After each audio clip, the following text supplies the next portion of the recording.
Aqui na roça, a gente lida com muita coisa esquisita, mas nada se compara ao que aconteceu na semana passada.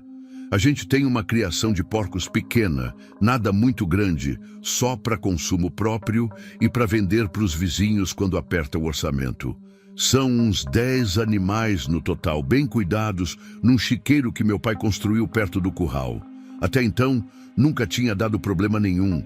Os bichos sempre saudáveis, comendo bem, se reproduzindo na época certa. Mas daí, sem mais nem menos, os porcos começaram a ficar agitados. Foi de um dia para o outro. Eles, que sempre foram calmos, só ficavam ali no cantinho deles. De repente, não paravam quietos. Corriam de um lado para o outro do chiqueiro, grunhiam sem parar, batiam o focinho na cerca como se quisessem derrubar. A princípio, achamos que podia ser alguma doença, sabe? Chamamos até o veterinário da região, que examinou todos eles, mas não achou nada de errado. Ele disse que podia ser algum predador rondando por perto, que os animais sentem essas coisas. Só que a gente não tinha visto nada diferente por ali, nenhuma onça, nem lobo, nem bicho grande que pudesse assustar os porcos daquele jeito. Na terça-feira de manhã, quando meu pai foi dar comida para os porcos, ele percebeu que um deles tinha sumido. Era um porco grande, que já estava quase no ponto de abate. Como é que um porco daquele tamanho some assim, da noite para o dia? O chiqueiro estava todo fechado, a cerca inteira. Não tinha buraco nem nada por onde ele pudesse ter escapado. A gente procurou em volta, no mato perto, mas não achou rastro nenhum. Era como se o porco tivesse evaporado. Meu pai achou que podia ser algum ladrão, porque de vez em quando aparece gente de fora que rouba galinha, porco, essas coisas para vender em outro lugar. Decidimos então ficar de olho, fazer uma espécie de vigia no chiqueiro. Na quarta-feira, outro porco sumiu. E de novo, não tinha sinal de arrombamento, não tinha marca de luta, não tinha sangue, nada. Os outros porcos estavam cada vez mais nervosos, se recusavam a comer, alguns até se machucavam batendo nas tábuas do chiqueiro. Meu pai, que conhece todo mundo na região, começou a perguntar para os vizinhos se tinha acontecido alguma coisa parecida nas propriedades deles. Se tinham visto alguém estranho rondando. Ninguém sabia de nada. E foi então que na quinta-feira meu pai viu as marcas. Ele tinha acordado bem cedo, antes mesmo do sol nascer, para tentar pegar o ladrão no flagra. Ficou escondido atrás do paiol, com uma espingarda velha esperando. Não viu ninguém se aproximando do chiqueiro. Mas quando foi olhar de perto, percebeu que mais um porco tinha desaparecido. E daí, usando a lanterna, ele viu as pegadas no chão. Só que não eram pegadas normais, de gente ou de animal que a gente conhece. Era uma marca redonda e funda, como se fosse uma pata bem grande, mas era só uma. Uma pegada só, como se o que quer que fosse pulasse numa perna só. E a marca seguia em direção ao mato, sempre a mesma distância entre uma e outra, sempre só um pé. Quando ele me contou isso, confesso que fiquei com medo.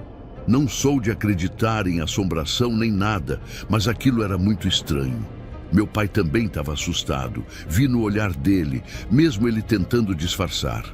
Ele chamou o seu Josias, um senhor que mora aqui perto e que é o mais velho da região. Dizem que ele conhece tudo sobre as histórias e os mistérios desse lugar. Seu Josias veio, olhou as marcas, cheirou o ar em volta do chiqueiro e ficou muito sério. Ele falou que tinha que ser um perna-sola. Meu pai perguntou o que era isso, e o seu Josias explicou que era uma criatura que aparecia de vez em quando na região, desde o tempo dos escravos. Um tipo de bicho que tem só uma perna, redonda como um pilão, e que gosta de carne de porco mais que qualquer coisa. Disse que o pai dele já tinha lidado com um desses décadas atrás. O jeito de espantar, segundo ele, era colocar uma armadilha. Não para pegar o bicho, porque isso era impossível, mas para assustar ele. E tinha que deixar fumo de rolo no terreiro, porque o perna-sola não resistia a um fumo bom. E ficava por ali fumando, esquecendo de fazer mal. A gente achou aquilo meio maluquice de velho, sabe como é. Mas no desespero, vale tudo. Meu pai preparou uma armadilha com cordas e latas, daquelas que fazem barulho quando alguém passa, e deixou um pedaço de fumo de rolo bem no meio do terreiro, perto do chiqueiro. Daí, a gente ficou dentro de casa, esperando. Era noite de lua minguante, estava tudo escuro lá fora. Os porcos que tinham ficado agitados o dia todo, de repente ficaram em silêncio total, nenhum grunhido. Aquele silêncio era mais assustador que a agitação. Por volta da meia-noite, a gente escutou. Primeiro foi um som abafado, como se alguém estivesse pulando longe. Tum, tum, tum. Foi ficando mais alto, se aproximando da casa. Tum, tum, tum. Meu pai pegou a espingarda, minha mãe começou a rezar baixinho. As latas da armadilha ainda não tinham feito barulho, mas os passos continuavam se aproximando. Tum, tum, tum. E daí, de repente, parou. Ficou um silêncio pesado por alguns segundos. De repente, ouvimos uma risada. Não era risada de gente, nem de animal. Era um som agudo, quase metálico, que parecia vir de todo lado ao mesmo tempo. A armadilha disparou, as latas batendo uma nas outras, fazendo um barulho enorme. A gente ouviu algo caindo e depois aquele som de novo. Tum, tum, tum. Mas agora se afastando rápido. Meu pai quis sair para ver, mas minha mãe não deixou, disse que era perigoso. A gente passou o resto da noite acordado, sem coragem de dormir, sempre atentos a qualquer barulho. Quando amanheceu, fomos ver o que tinha acontecido. A armadilha estava toda quebrada, as cordas arrebentadas, como se alguém muito forte tivesse passado por ali. E o fumo de rolo que meu pai tinha deixado no terreiro estava lá ainda, mas aceso. Aceso e fumando sozinho, sem ninguém por perto. Tinha umas marcas de queimado na ponta, como se alguém tivesse dado umas tragadas e depois largado ali. Naquele dia nenhum porco sumiu. E nos dias seguintes também não. Parece que o negócio do fumo funcionou mesmo. Mas ainda tem noites em que a gente escuta aquele som. Tum, tum, tum. Sempre longe, como se a criatura estivesse passando lá pela divisa do terreno, só observando. Os porcos ainda ficam agitados quando tem lua nova. E às vezes, bem de vez em quando, a gente acha uma daquelas marcas redondas perto da casa. Quando isso acontece, meu pai vai lá e deixa um pedaço de fumo de rolo no lugar. No dia seguinte, o fumo sempre aparece meio fumado, com marcas de cinza. Não sei se é verdade essa história de perna sola, se é algum bicho esquisito que ninguém conhece ou se é outra coisa. Só sei que na roça tem coisas que a cidade não explica, e a gente aprende a conviver com elas, respeitando do jeito que dá.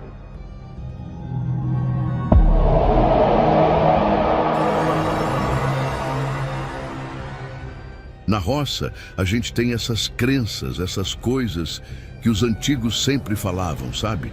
E olha, eu nunca dei muita bola para isso não. Mas depois do que aconteceu, eu não duvido mais de nada. Minha bisavó, uma senhora que viveu até quase 100 anos, ela sempre tinha esses avisos, essas superstições. Uma delas era sobre não deixar prato sujo na mesa na sexta à noite. Ela falava isso direto. Guarda bem a comida e lava os pratos, senão vem espírito faminto lamber o resto. A gente ria, achava graça. Vó caduca, né? Essas histórias da roça que o pessoal mais velho conta para assustar as crianças. E assim foi até aquela sexta-feira.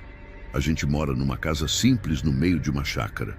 Ali perto tem outras casas, mas é tudo meio longe uma da outra. Nossa casa é de madeira, dessas antigas, que range quando venta. O quintal é grande, tem horta, tem galinheiro, e mais para trás começa o mato mesmo. Nessa sexta-feira, a gente estava com visita, uns parentes da cidade que vieram passar o fim de semana. Fizemos uma janta caprichada, com direito a angu, feijão tropeiro, couve, aquelas comidas que o pessoal da cidade adora quando vem para a roça. Foi uma jantarada boa. Todo mundo comeu até não poder mais. Depois, ficamos na varanda batendo papo, tomando um cafezinho. Quando já estava ficando tarde, todo mundo foi se recolhendo. Arrumamos os quartos para os visitantes e cada um foi para o seu canto.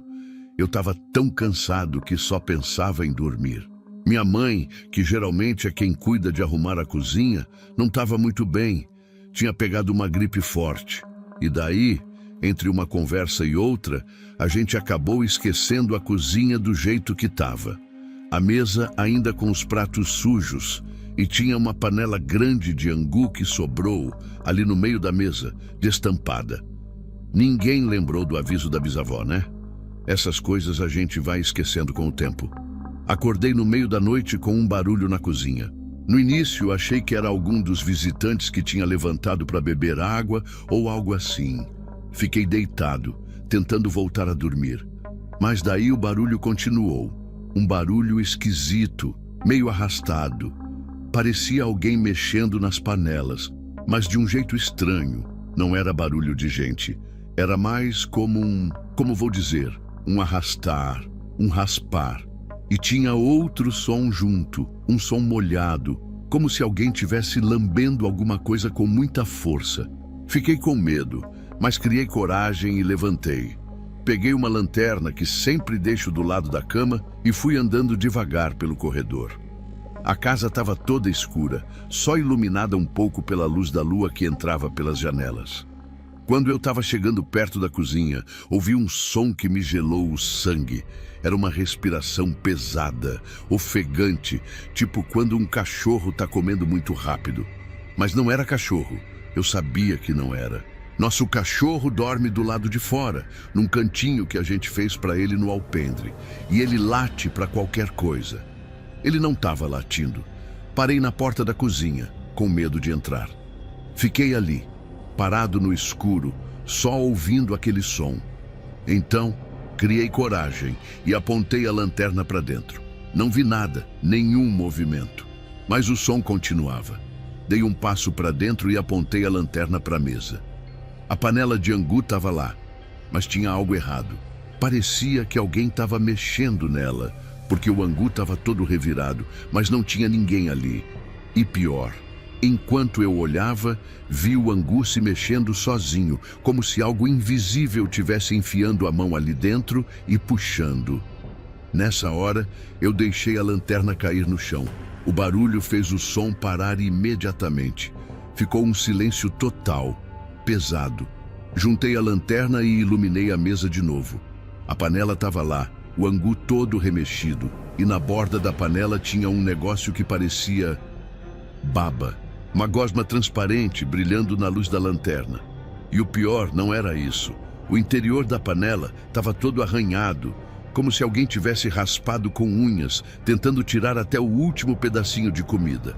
Saí correndo de volta para o quarto e me tranquei lá dentro. Fiquei a noite toda acordado, morrendo de medo, ouvindo os barulhos da casa. De vez em quando, eu achava que ouvia passos arrastados pelo corredor, passando na frente do meu quarto, mas podia ser só impressão minha. Quando amanheceu e o primeiro raio de sol entrou pela janela, eu saí do quarto. Fui direto para a cozinha ver o que tinha acontecido. A panela continuava lá, do mesmo jeito que eu tinha visto de noite, toda arranhada por dentro, com aquela baba na borda.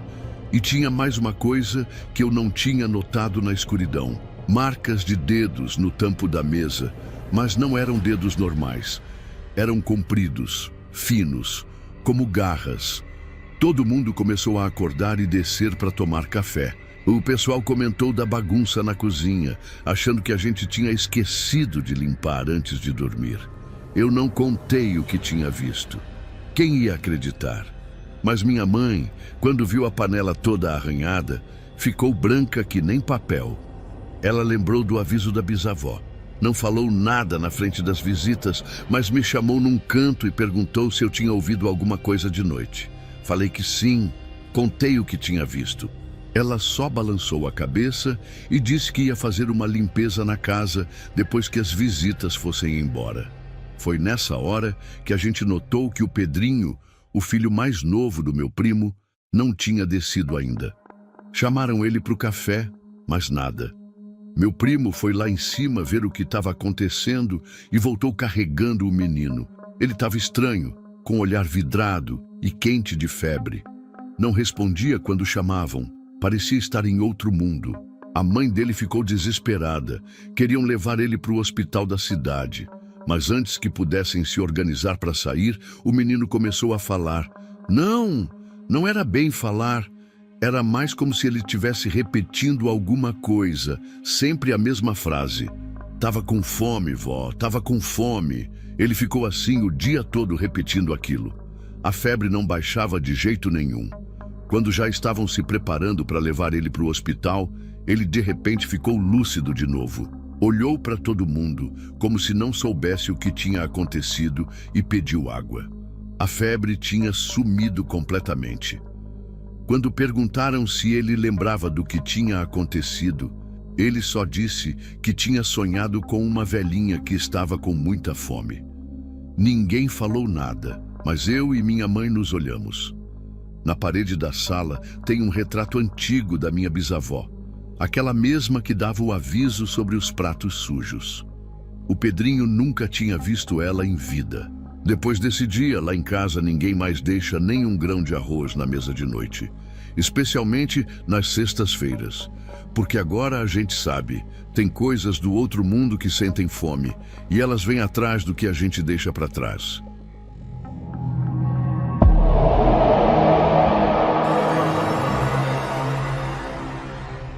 Vou contar uma coisa que aconteceu aqui na fazenda onde eu trabalho e até hoje ninguém consegue explicar direito. Tinha um peão aqui, o Toninho, que era bom sujeito, mas tinha um problema sério com bebida. Não era de ficar violento nem nada, mas todo fim de semana ele sumia e só voltava na segunda, acabado, sem dinheiro e mal conseguindo trabalhar.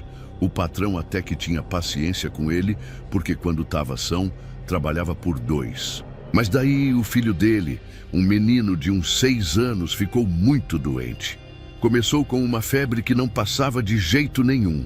Levaram para a cidade, para o hospital, e os médicos não descobriam o que era. O menino foi piorando, ficou pele e osso, com os olhos fundos, amarelado. Os médicos chegaram a dizer que não tinha muito mais o que fazer, que era só esperar. Foi então que o Toninho, desesperado, fez aquela promessa. Aqui na roça o pessoal é muito religioso, sabe como é, né? Tem benzeção, tem reza forte, tem promessa. E o Toninho, que não era de ir na igreja nem nada, foi até a igrejinha aqui da fazenda e fez uma promessa na frente de todo mundo. Se o filho dele sarasse, ele nunca mais ia pôr uma gota de álcool na boca. E não foi só isso não. Ele ajoelhou na frente do altar, tirou a corrente que usava no pescoço, uma que tinha sido do pai dele, e deixou lá como garantia da promessa. Disse que se quebrasse a promessa, podia levar o que fosse mais precioso para ele. E sabe que o menino começou a melhorar? Foi uma coisa que impressionou até os médicos da cidade. Em uma semana, o guri já estava correndo pelo terreiro, comendo de tudo, corado. O Toninho chorava de alegria. Todo mundo falava que tinha sido um milagre mesmo. E por um tempo, até que o Toninho cumpriu a promessa direitinho.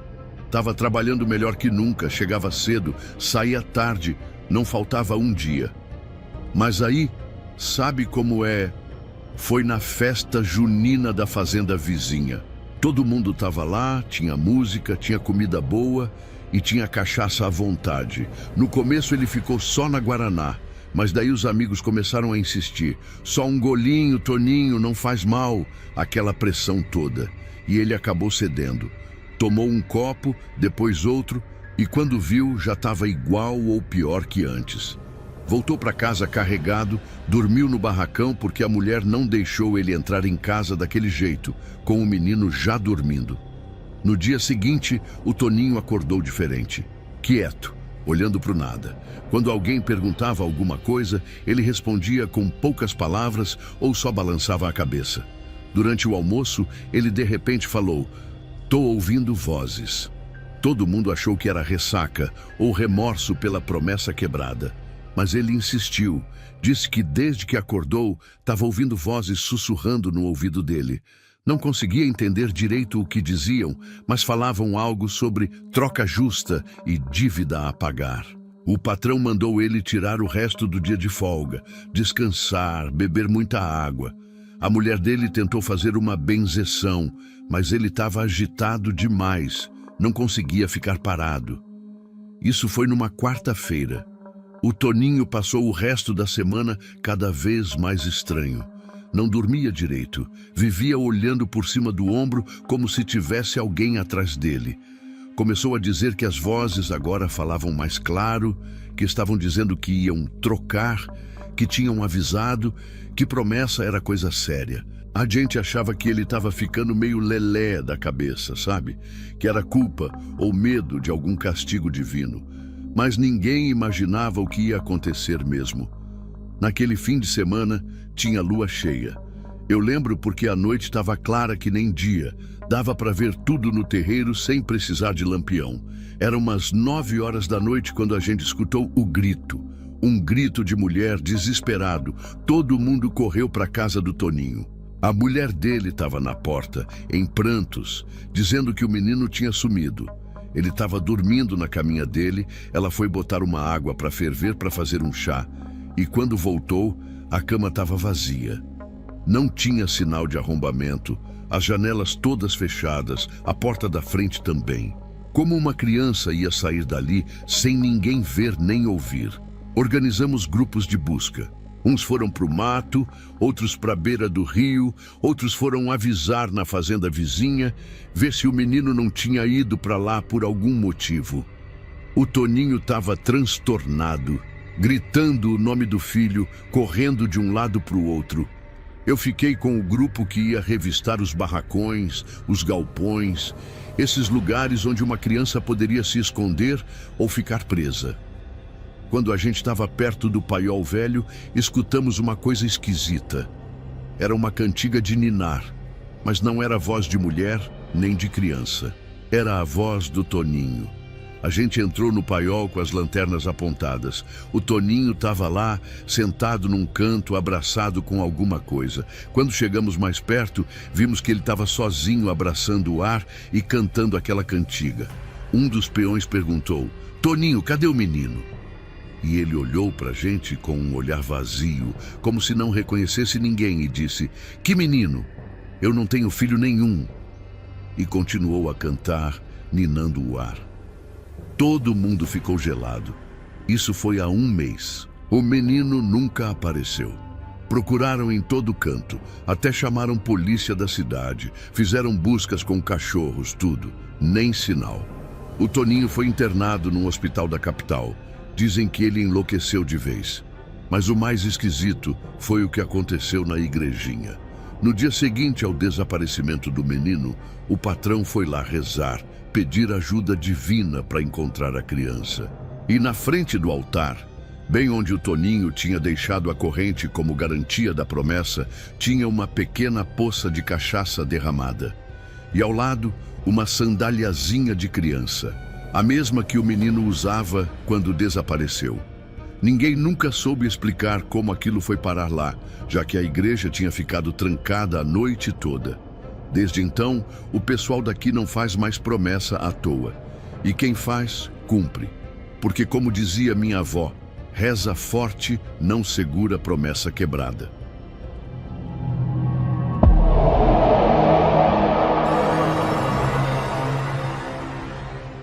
Meu avô sempre falava essas coisas da roça que eu achava bobeira, sabe? Aqui na nossa fazenda tem muito bicho e a gente está acostumado com isso. Mas daí as galinhas começaram a sumir. E não era uma ou outra, não. Era uma por uma cada noite. No começo achei que era uma raposa ou algum cachorro do mato, a gente sempre tem esses problemas por aqui. Só que era bem estranho, porque não tinha nem uma peninha no chão, nem rastro, nada. Como se a galinha tivesse simplesmente evaporado. Falei com meu avô, e ele me olhou com aquela cara séria, ajeitou o chapéu na cabeça e falou: "Isso é gente virando bicho, meu filho." Na hora eu ri, né? Essas histórias da roça a gente escuta desde pequeno, mas vai crescendo e vai deixando de acreditar. Mas aí ele ficou sério e me explicou que na região às vezes aparecia gente que tinha esse dom, ou melhor, essa maldição. Pessoas que quando a lua estava de um jeito certo, eles não conseguiam evitar e se transformavam em algum tipo de animal, geralmente um cachorro meio estranho ou um porco do mato, e saíam caçando. Ele disse que essas pessoas amanheciam cansadas, às vezes com arranhões no corpo, e nem lembravam o que tinham feito na noite anterior. Na mesma semana, a gente perdeu mais 3 galinhas. Minha mãe já estava se descabelando porque a gente vende ovo, né? E cada galinha que some é dinheiro perdido. Decidi então que ia resolver esse mistério de uma vez. Falei para todo mundo que ia dormir cedo, mas na verdade peguei a espingarda velha do meu pai, aquela que ele usa para espantar os bichos que atacam a plantação, e fiquei deitado no terreiro, escondido entre uns sacos velhos. Fiquei ali, sei lá, umas 3 ou 4 horas. O céu estava todo estrelado e tinha uma lua que iluminava quase como se fosse dia. A noite na roça é diferente, tem barulho para todo lado, grilo, sapo, às vezes uma coruja. Estava quase cochilando quando escutei um barulho na porteira. Meu coração disparou na hora. Segurei a espingarda com mais força e fiquei olhando fixo naquela direção. Foi aí que eu vi. A porteira de madeira começou a se abrir sozinha, devagar, como se uma mão invisível tivesse empurrando ela. Não tinha ninguém ali, pelo menos ninguém que eu conseguisse ver. Me escondi melhor atrás dos sacos, com o cano da espingarda apontando para a porteira. E daí apareceu. No início parecia um cachorro grande, só que tinha algo muito errado. Ele vinha rastejando, com as pernas todas tortas, meio desengonçado. E o focinho dele, meu Deus, aquele focinho comprido, ia cheirando o chão como se estivesse farejando alguma coisa. Não era um cachorro normal, isso eu tinha certeza. O jeito que ele se movia era quase humano, sabe? Como se fosse um cara tentando imitar um cachorro, mas sem conseguir fazer direito.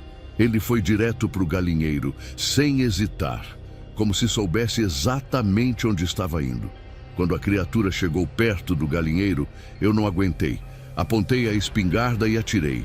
Não mirei para matar, só queria espantar mesmo, acertei de raspão. E foi aí que aconteceu a coisa mais assustadora da minha vida. Aquele bicho não latiu nem rosnou. Ele uivou, mas não era um uivo de cachorro. Era um grito humano de dor. Me deu um arrepio da cabeça aos pés. E mais estranho ainda, ele se levantou nas patas traseiras e saiu correndo como se fosse uma pessoa. Correu assim, em 2 patas, sumindo na escuridão da mata. Fiquei paralisado, tremendo dos pés à cabeça, sem acreditar no que tinha acabado de ver. No dia seguinte, assim que o sol nasceu, eu fui até o galinheiro para ver se tinha alguma pista.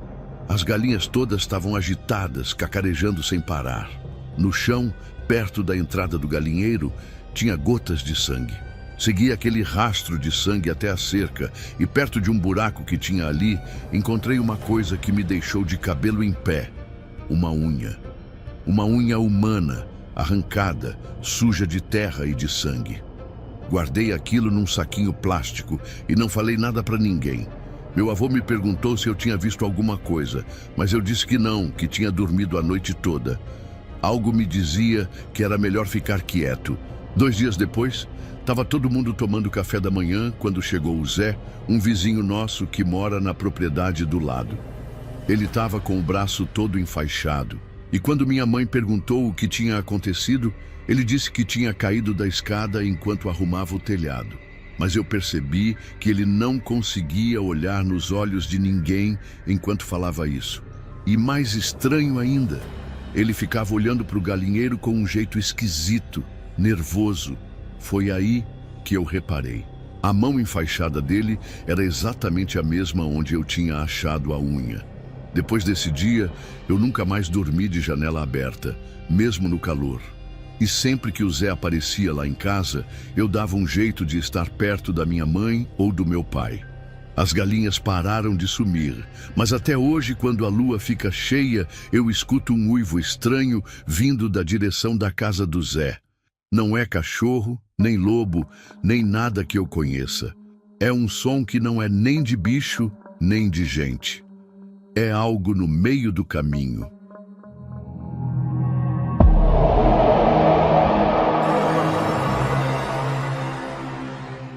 Eu sempre gostei da vida na roça, sabe? Aquela tranquilidade, acordar com o canto do galo, dormir com o barulho dos grilos. A gente tinha uma propriedade pequena, mas que dava para o gasto, com uma horta boa, umas galinhas e 6 cabras que meu pai criava com todo cuidado. Eram cabras boas, daquelas que dão leite o ano todo. Meu pai tinha orgulho delas. Todo dia de manhã, antes mesmo do sol nascer, ele já estava lá tirando leite, conversando com elas, como se fossem gente. Tudo caminhava bem na nossa vidinha simples, até que as coisas começaram a acontecer. Foi numa segunda-feira que a gente encontrou a primeira cabra morta. Ela estava lá, caída no chão do cercado, toda dura. No início, achamos que tinha sido doença, essas coisas normais que acontecem com bicho. Mas aí meu pai foi examinar e viu uma coisa que deixou ele sem fala. A cabra não tinha sangue. Tipo assim, nenhuma gota. O corpo estava seco por dentro. E tinha 2 furos pequenos no pescoço dela, bem limpos, como se alguém tivesse usado uma ferramenta fina para fazer. Não tinha sangue no chão também, nada. Era como se alguém tivesse tirado todo o sangue dela e levado embora. O mais esquisito é que o resto do corpo estava intacto. Não tinha marca de mordida, a carne estava toda ali, nada tinha sido comido. Só o sangue que tinha ido embora. Meu pai achou que podia ser obra de algum bicho da região. Sei lá, uma onça, um lobo, até falou que talvez fosse ataque de morcego, mas nunca tinha visto morcego fazer aquilo, ainda mais com um animal grande como uma cabra. Enterramos o bicho e ficamos de olho nas outras. Meu pai até trancou elas num cercado mais fechado para proteger melhor, mas não adiantou nada. 3 dias depois, apareceu outra cabra morta do mesmo jeito. 2 furinhos no pescoço, sem uma gota de sangue no corpo e nenhum sangue derramado no chão. Dessa vez, meu pai ficou realmente preocupado. Ele conhecia tudo de bicho, tinha nascido e se criado na roça e nunca tinha visto nada parecido. Começamos a fazer vigília. Eu e meu pai nos revezávamos. Um dormia enquanto o outro ficava acordado, de olho no cercado das cabras. Mas a noite na roça é escura demais, sabe? Mesmo com lanterna e lampião, tem muitos cantos que ficam nas sombras. E parecia que toda vez que a gente piscava o olho, relaxava 1 segundo, acontecia de novo. Em 2 semanas, perdemos 4 cabras, todas do mesmo jeito. Meu pai decidiu então chamar ajuda da cidade. Trouxe um veterinário e até um caçador que conhecia bem a região. Eles examinaram as cabras mortas, andaram pelo terreno todo procurando rastros, pegadas, qualquer sinal do que poderia estar atacando. E não acharam nada, nenhuma pegada, nem pelo de animal, nada. O veterinário disse que nunca tinha visto um animal que matasse daquele jeito, tirando só o sangue e deixando a carne. O caçador falou que podia ser algum ritual, coisa de gente mesmo, mas também não parecia fazer sentido. E aí chegou aquela noite, a que eu nunca vou esquecer. Era uma sexta-feira, lua nova, então estava escuro que só vendo. Meu pai teve que ir até a cidade buscar um remédio para minha mãe, que estava adoentada, e pediu para eu ficar de olho nas cabras. Eu estava com uma espingarda velha e uma lanterna, sentado num banquinho perto do cercado. As cabras estavam quietas. Parecia que até elas sabiam que tinha algo errado. O silêncio era total. Na roça sempre tem barulho, né? Grilo, sapo, coruja, sempre tem alguma coisa fazendo zoada. Mas naquela noite, nada. Um silêncio que gelava a espinha. Acho que eram umas 11 horas quando eu escutei. Foi um barulho esquisito, tipo um arranhar no telhado do galinheiro que ficava ali do lado. No começo, pensei que era rato, essas coisas que sempre tem. Mas o barulho foi aumentando, ficando mais forte. Apontei a lanterna para o telhado do galinheiro, mas não consegui ver nada. O barulho parou por um instante e depois voltou, mais perto de onde eu estava. Foi então que eu vi. No canto do telhado do galinheiro tinha uma coisa agachada. Na hora, eu não consegui entender o que era. Parecia um bicho, mas não era nenhum bicho que eu conhecia. Estava todo curvado, meio encolhido, como se estivesse se escondendo. E os olhos, meu Deus! Aqueles olhos brilhavam no escuro como duas brasas, vermelhos, fixos em mim. Fiquei paralisado por um segundo, sem saber o que fazer. A mão que segurava a lanterna tremia tanto que o feixe de luz balançava para todo lado. Quando finalmente consegui firmar a mão e apontei a luz diretamente na criatura, foi que eu vi melhor. Não era grande, devia ter o tamanho de um menino de uns 10 anos, mas não era criança nem um pouco. A pele parecia couro velho, toda enrugada e escura. Não tinha cabelo que eu pudesse ver, e a cabeça era meio pontuda, estranha. As mãos eram o pior. Tinham dedos compridos demais, finos, que terminavam em unhas curvas como garras. Quando a luz da lanterna bateu nele, a coisa abriu a boca. Tinha dentes, muitos dentes afiados feito agulha, e então ele pulou. Pulou como eu nunca vi nada pular. Foi igual a um sapo, sabe? Aquele impulso forte para cima e para longe. Só que era muito mais alto, muito mais longe que qualquer sapo. Num pulo só, a criatura foi do telhado do galinheiro até quase a beira do mato, uns 20 metros fácil. Eu gritei e atirei, mas no escuro e com o susto, errei feio. A criatura sumiu entre as árvores, mas eu ainda conseguia ver aqueles olhos brilhando lá de dentro do mato, me olhando. Corri para dentro de casa e tranquei tudo. Acordei minha mãe, expliquei o que tinha acontecido. Ela não acreditou muito. Achou que eu tinha dormido e sonhado, ou que era imaginação por causa do medo. Fiquei acordado a noite toda, com a espingarda na mão, olhando pela janela. Não vi mais nada, mas também não consegui tirar da cabeça aquela imagem. A criatura agachada, os olhos vermelhos, o pulo impossível. Quando meu pai voltou na manhã seguinte, contei tudo para ele. Ele ficou sério, não disse que eu estava mentindo nem nada, só ficou pensativo. Fomos juntos verificar o galinheiro e o cercado das cabras. Todas as cabras estavam bem, nenhuma tinha sido atacada naquela noite. Mas no telhado do galinheiro tinha marca de arranhão, como se garras tivessem raspado as telhas. E perto da beira do mato, onde eu vi a criatura pular, tinha uma marca no chão. Não era pegada de gente nem de bicho que a gente conhece. Era uma marca redonda, profunda, como se algo pesado tivesse caído ali com força. Meu pai não falou muito, mas naquele mesmo dia foi na casa do seu Antônio, um senhor antigo que morava na região há mais de 80 anos. Quando voltou, estava mais sério ainda. Não quis me contar direito o que o velho tinha falado. Só disse que a partir daquela noite a gente ia fazer algumas mudanças. Meu pai pendurou dentes de alho em volta de todo o cercado das cabras, fez umas cruzes de madeira e colocou nas porteiras. E o mais estranho, encheu umas vasilhas com água e pôs em vários lugares do terreiro. Quando perguntei por que as vasilhas de água, ele só disse: dizem que ele suga o sangue, mas nunca mastiga a carne. E essas coisas têm uma mania. Não conseguem passar por água corrente e são obrigadas a contar todos os grãos que vêm pelo caminho. Naquela mesma noite, ele espalhou arroz em volta da casa e do cercado. Achei aquilo tudo meio maluquice, mas não questionei.